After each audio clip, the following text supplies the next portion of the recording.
Kaya ayun, nawalan ako ng gana.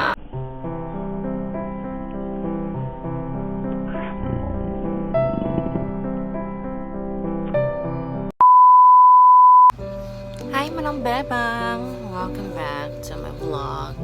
So, namiss niyo pa ako? Char. So, the reason why na hindi ako nagkapag-upload ng mga videos dahil ikito niyo naman sa title, inaatake ko ng stress na naman at overthink na malala.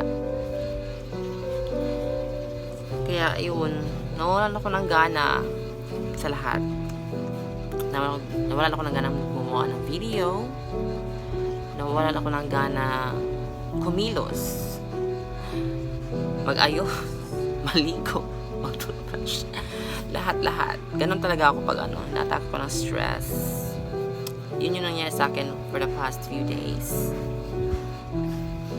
Stress malala at overthink na malala. Alam mo yun, yung ewan ko, di ko talaga siya maiwasan yung bigla ko nag-overthink, yung ganun. Ewan ko. Ang ginagawa ko na lang ay ang ginagawa ko na lang ay minsan nagda-download ako ng mga games sa phone ko, ganoon, naglalaro ako. Minsan nanonood ako ng mga nakakatawang palabas sa YouTube, ganoon.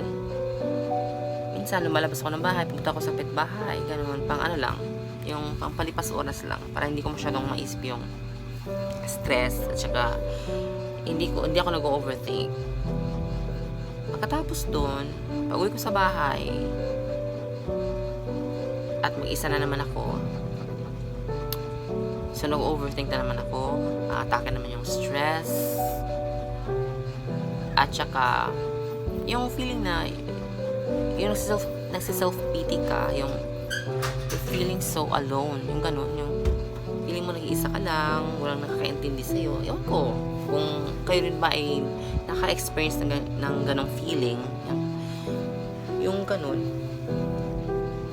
yung feeling mo walang yung that feeling that the feeling that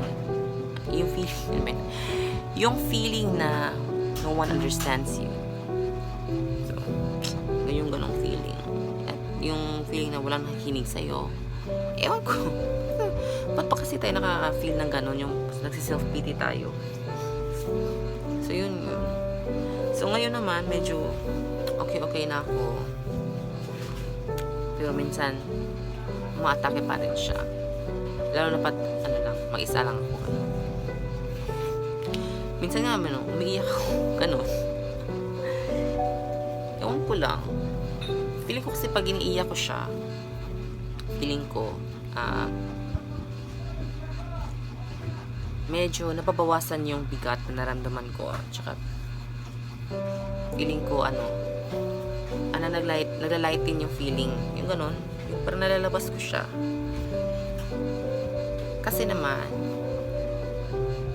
Kasi pag nakaka-feel ka ng ganito, medyo parang nahihiya kang i-share sa, sa mga friends mo, na gano'n, na ganun yung feel mo. Pero alam ko naman, na-feel din nila yung gano'n. Kasi lahat naman tayo nakaka-feel ng stress.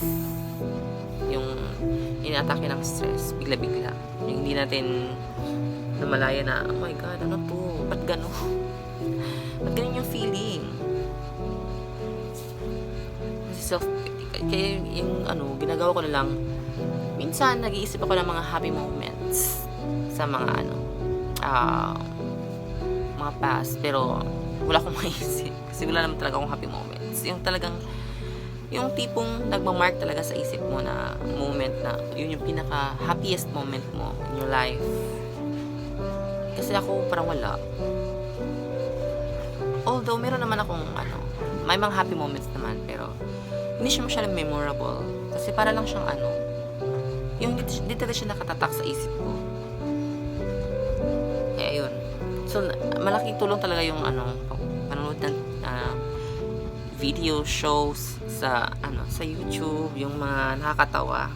Nakakatulong yun para hindi ko masyadong maisip yung stress. At saka, hindi ako nag-overthink. Ganun. Kaya wala akong uploads na videos. Kasi wala rin akong maisip. Kasi nga, wala ako sa wala akong gana. Tsaka mayroon yan gumawa ng content. Alam mo yun? Yeah. Kaya minsan, nag-video na lang ako ng mga pusa. Ganon. Para lang may ma-upload ako. Para naman, hindi niyo ako ma-miss. Char. Ganon. Baka kasi, pag hindi ako nag-upload ng video, baka mawala kayo bigla. Kung ano na lang gagawin ko. Mas stress na naman ako. So, ayun. Yan lang naman. So, ngayon, hindi naman siya masyadong umaatake. Para medyo okay na siya. Hindi na ako nag-iiyak-iyak. Kasi umiiyak talaga. Iniiyak ko talaga siya. Para, alam mo yun?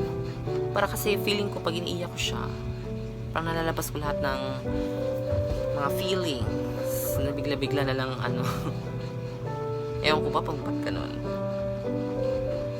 So, kayo din ba? So, kung meron din kayong if you feel, kung nafe-feel nyo rin na ganito, yung parang naka-feel kayo na nag-overthink kayo, at na-stress din kayo, natake kayo ng stress, feel free to comment down below. At ilabas nyo yan, ganun. Minsan kasi kailangan sinishare natin yung yung feel natin. Hindi dapat sinasarili lang kasi masama daw yun, sabi nila. Ayun, masama sa mental health. So kailangan talaga sinishare natin yung mga nararamdaman natin. Kung na-feel nyo talaga, kung naka-feel kayo ng pag-overthink or stress or anxiety, yan, dapat sinishare natin yan para mabawas-bawasan naman yung bigat na feeling na nararamdaman natin. So, ayun lang naman ang share ko for today's video. Tingnan mo naman. Ito ko lang pag-ayos. Medyo wala pa akong gano'ng mag-ayos. Kasi parang nakakatamad siya. Or sadyang tamad lang talaga. Charis. Ganon yung feeling. Yung parang, yun. Parang walang gana. Ganon. Lang tala, ganun.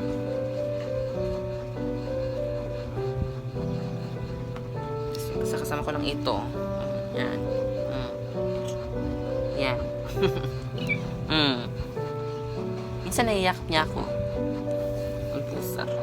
Siguro nafe-feel niya na, ay parang malungkot yung parang malungkot yung nanay ko. Sure, nanay. Kaya yun. Lagi siyang ang lambing niya sa akin. Minsan nakakatulong din yung pets natin. Ganun. So, ayun lang naman ang gusto kong i-share for today's video. Pasensya na kayo at bulol-bulol ako magsalita. Kasi wala akong maisip na disclaimer lang kung wala akong maisip na mga words, yung parang pati yung mag-isip ng sasabihin ay tamad yung utak ko. Kaya pasensya na kayo kung yung, may mga bulol-bulol ako na sinasabi at may parang nakakalimutan akong sabihin sa video na to. I'm sorry. Yeah, I apologize beforehand bago nyo ito mapanood. Ay, napanood nyo na pala kasi nasa late na yun. Tingnan nyo. So, hanggang dito na lang for today's video, mga manang-bebang. So, sana ay makapag-upload na ako ng videos like mukbang sa next vlog ko. At mga yung gala-gala videos. Yun. So, hanggang dito na lang na. Thank you so much, manang-bebang, for watching. And, also, please don't forget to like and share this video. And, don't forget to hit the notification bell para updated kayo sa aking mga upcoming and future videos. And subscribe please. And thank you so much, 1,500 subscribers. Thank you so much, guys. I feel so happy. So, isa rin kayo sa nagbigay ng lakas ng loob para magpatuloy pa ako sa aking pagbablog. So, thank you so much, mga manang-bebang, and God bless you all. Bye!